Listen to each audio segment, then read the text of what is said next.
ठाण्यात उपमुख्यमंत्री एकनाथ शिंदेंच्या निवासस्थानी रात्री उशिरा झालेली बैठक संपन्न। अर्ज मागे घेण्याबाबत 90% अधिक अपक्ष उमेदवारांसोबत बैठकीत चर्चा। त्यामुळे शिंदे सेनेचे आज अनेक उमेदवार बिनविरोध निवडून येण्याची शक्यता। महापालिका निवडणुकीत उमेदवारी अर्ज माघारीचा आजचा शेवटचा दिवस। बंडोबांना थंड करण्यासाठी गिरीश महाजन नाशिकमध्ये तळ ठोकून। मुंबईच्या मालाडमधील प्रभाग 13 मधून ठाकरेंच्या शिवसेनेचे समृद्ध शिर्के यांच्याकडून उमेदवारी अर्ज मागे। युतीत ही जागा राष्ट्रवादी शपच्या वाट्याला। आमदार सुनील शिंदे आणि उद्धव ठाकरेंनी केलेल्या मनधरणीनंतर शिर्केंकडून उमेदवारी मागे। चांदिवलीतील ठाकरेंच्या शिवसेनेला धक्का। 3 शाखा प्रमुखांचे राजीनामे। निष्ठावंतांना डावलून बाहेरील आयात उमेदवारांना उमेदवारी दिल्यामुळे प्रभाग क्रमांक 161, 159 आणि 157 इथल्या शाखा प्रमुखांनी राजीनामे दिले।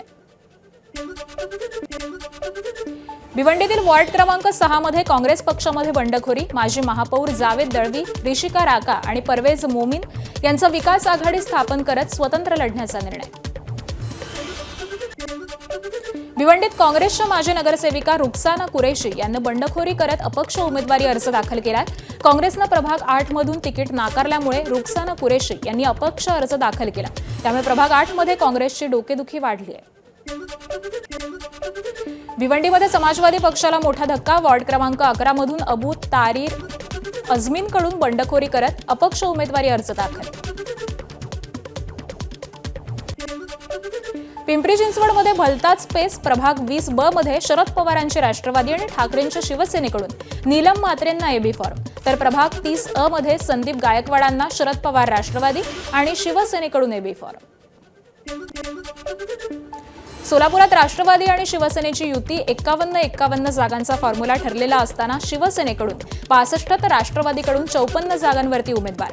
22 जागांवरती दोन्ही पक्षांकडून उमेदवार। मैत्रीपूर्ण लढत होणार का याकडे लक्ष।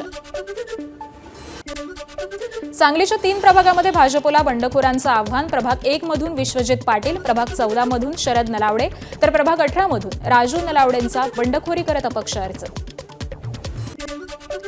सोलापुरात भाजपा आमदार विजयकुमार देशमुख यांचे समर्थक असलेले राजकुमार आलुरेंची बंडखोरी। आलुरे प्रभाग 5 ड मधून निवडणूक लढवण्यावरती ठाम आहेत। पक्षाकडून अर्ज माघारी घेण्यासाठी दबाव आणला जात असल्याचं सांगताना त्यांना अश्रूही अनावर। सोलापुरात अपक्ष म्हणून अर्ज दाखल करणाऱ्या भाजपच्या उमेदवारांना पक्षाकडून इशारा। कार्यकर्त्यांनी तात्काळ अर्ज मागे घ्यावा, अन्यथा पक्ष शिस्तीनुसार कारवाई केली जाईल। भाजपच्या शहराध्यक्षांचा बंडखोरी करणाऱ्या कार्यकर्त्यांना इशारा। छत्रपती संभाजीनगरमध्ये वाढदिवसानिमित्त अंबादास दानवेंनी घेतली चंद्रकांत खैरेंची भेट। काही दिवसांपूर्वी रशीद मामूंच्या उमेदवारीवरून खैरेंनी दानवेंवरती कडाडून टीका केली होती। मनसेचे प्रभाग क्रमांक 192 चे उमेदवार यशवंत किल्लेदार यांच्या निवडणूक कार्यालयाचं आज उद्घाटन। राज ठाकरेंच्या हस्ते होणार कार्यालयाचं उद्घाटन। वांद्रे विधानसभा मतदारसंघामध्ये आज मुंबई महापालिका निवडणुकीच्या पार्श्वभूमीवर ठाकरेंची शिवसेना, मनसे आणि राष्ट्रवादीचा मेळावा। वरुण सरदेसाई आणि अनिल परब कार्यकर्त्यांच्या मेळाव्याला संबोधित करणार। आदित्य ठाकरे आणि अमित ठाकरे मनसे आणि ठाकरेंच्या शिवसेनेच्या उमेदवारांना मार्गदर्शन करणार। शिवसेना भवनामध्ये दोन्ही पक्षाच्या उमेदवारांना मार्गदर्शन करणार।